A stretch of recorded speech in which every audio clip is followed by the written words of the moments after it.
Hello friends, good morning. मैं हूं MJ. जैसे कि देख रहे हैं फ्रेंड्स, ये हमारे जो कोकोपीट वाले रोजेज़ हैं, अभी इनके ऊपर पत्ते बहुत सारे आना शुरू हो चुके हैं।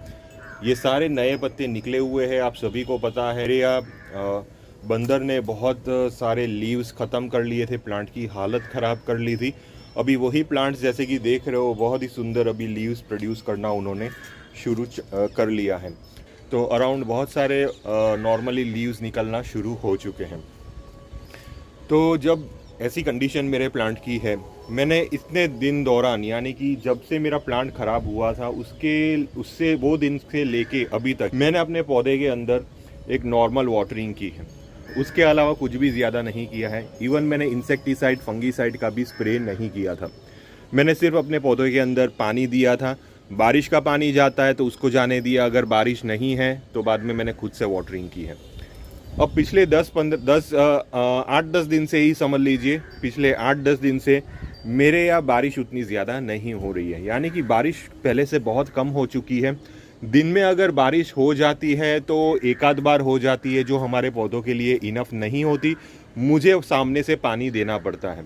अब जहाँ तक फ्रेंड्स हमारे कोकोपीट वाले रोजेज़ हैं, उसको मैं डेली वाटरिंग नहीं करता, क्योंकि मेरे यहाँ सनलाइट नहीं है। मेरे यहाँ क्लाउडी क्लाइमेट है, हवा बहुत ज़्यादा तेज़ चल रही है, लेकिन सनलाइट नहीं है और बारिश भी नहीं है। क्योंकि जो भी बादल बनते हैं वो सारे बादल आगे निकल जाते हैं, तो बारिश गिरती नहीं है। क्लाउडी क्लाइमेट रहता है, जैसे कि देख रहे हो क्लाउडी क्लाइमेट रहता है।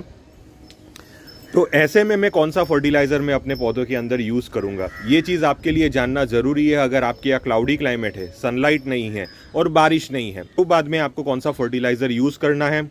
अगर आपके यहाँ सनलाइट है, क्लाउडी क्लाइमेट नहीं है और टेम्परेचर भी थोड़ा सा गर्म है, तो बाद में आपको कौन सा फर्टिलाइज़र यूज़ करना है। और अगर आपके यहाँ बारिश हो रही है तो बाद में आपको क्या करना है। ये सारी चीज़ें आज ये वीडियो में मैं कवर करने वाला हूँ, ताकि आपको आइडिया आ सके कि आपके क्लाइमेट के अकॉर्डिंग आपको कौन सा फर्टिलाइज़र यूज़ करना है। लेकिन जैसे कि सबसे पहले मैं आपको बता देता हूँ कि फर्टिलाइज़र आपको तभी यूज़ करना है अगर आपके पौधे की कंडीशन अच्छी हो।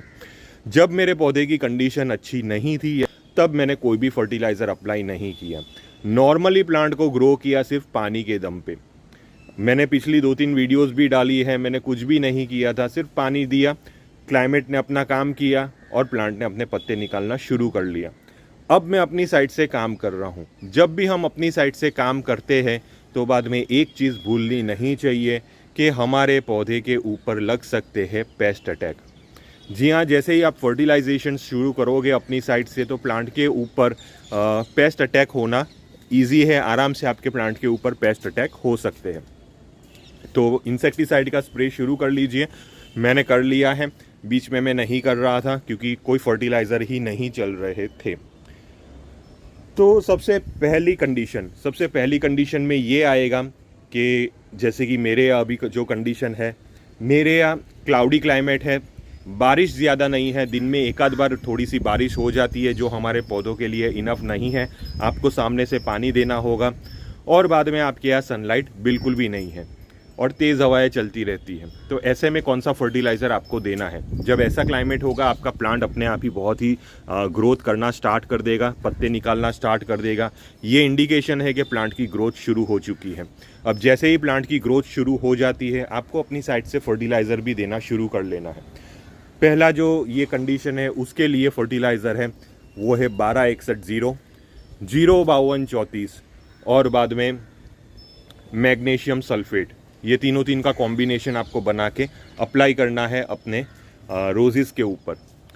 अब तीन को हमें 1-1 ग्राम लेना है और 1.5 लीटर पानी, 1.5 लीटर वाटर में आपको इसको डिज़ोल्व करना है और आपके प्लांट के रूट सिस्टम के अंदर डाल देना है। और ये जो फर्टिलाइज़र है, ये फर्टिलाइज़र हफ्ते में सिर्फ एक ही बार आपको अप्लाई करना है, क्योंकि सनलाइट नहीं है आपके पास। अगर सनलाइट ज़्यादा होती तो आप 2 से 3 बार भी अप्लाई कर सकते हैं, लेकिन सनलाइट नहीं है। यही फूड को प्लांट को प्रोसेस करने के लिए, बाद में उसको ग्लूकोज का फॉर्म देने के लिए टाइम लगेगा, क्योंकि प्लांट के पास सनलाइट नहीं है। इसीलिए हफ्ते में सिर्फ एक ही बार ये फीडिंग देनी है। और जैसे कि ये हमारा पहला कंडीशन का फर्टिलाइज़र हो गया। अब दूसरी कंडीशन का फर्टिलाइज़र, अगर आपके यहाँ सनलाइट आ रही है, दिन में या तो 2-3 दिन में एक बार बारिश आ जाती है और सनलाइट आ जाती है, टेम्परेचर अगर आपके यहाँ 28 डिग्री है, रात का टेम्परेचर 26 डिग्री 28 डिग्री के आसपास है, दिन का टेम्परेचर अराउंड 30 टू 33 के आसपास हो सकता है। मेन चीज़ रात का टेम्परेचर होता है। रात का टेम्परेचर अगर आपके यहाँ 28 या 26 डिग्री के आसपास रहेगा तो बाद में ऐसी कंडीशन में आपको यूज़ करना है 1261 और 1340 और बाद में मैग्नीशियम सल्फेट। ये तीन को 1-1 ग्राम ले लीजिए और 1.5 लीटर पानी में डिज़ोल्व करके आपको हफ्ते में 2 बार अप्लाई करना है। क्योंकि आपके पास सनलाइट है तो आप एक बार वेडनेसडे को अप्लाई कीजिए, दूसरा आप इसको अप्लाई कर सकते हो संडे के टाइम। तो हर 3 दिन के गैप में आप एक बार इसको अप्लाई कर लीजिए। ये जो कॉम्बिनेशन है ये खास करके सनलाइट अगर आपके यहाँ आ रही हो तो आपके लिए ये कॉम्बिनेशन सही रहेगा, आपके प्लांट की ग्रोथ और फास्ट होगी। अब तीसरा जो कंडीशन है वो है बारिश वाला कंडीशन। जब आपके यहाँ एक्सेस बारिश हो रही है, आपके पास प्लांट की ग्रोथ भी अच्छी हो रही है, आप देख रहे हो प्लांट के ऊपर पत्ते वगैरह निकल रहे हैं, बारिश भी एक साइड से हो रही है, तो करना क्या है, आपको बस 05234 और मैग्नीशियम सल्फेट ये 2 फर्टिलाइज़र का अप्लाई करना है। क्यों? क्योंकि 1261 मैंने यहाँ पे ऐड नहीं किया, मैंने यहाँ पे 1340 भी ऐड नहीं किया, क्योंकि आप बारिश के टाइम आपके प्लांट के पास ऑलरेडी नाइट्रोजन मिल रहा है, अच्छी क्वांटिटी में मिल रहा है, इसीलिए मैंने नाइट्रोजन का इंक्लूजन नहीं किया। तो 05234 रूट सिस्टम के लिए ये जो बारिश के टाइम पे बहुत ज़्यादा ज़रूरी होगा, क्योंकि उसके अंदर फॉस्फोरस का कंटेंट ज़्यादा होता है और अभी प्लांट को फॉस्फोरस ज़्यादा चाहिए। तो 05234 मैग्नीशियम सल्फेट दोनों को 1-1 ग्राम लीजिए और आधे लीटर पानी में मिक्स करिए। जी हाँ friends, 1/2 ml of water, 1/2 ml पानी। क्यों?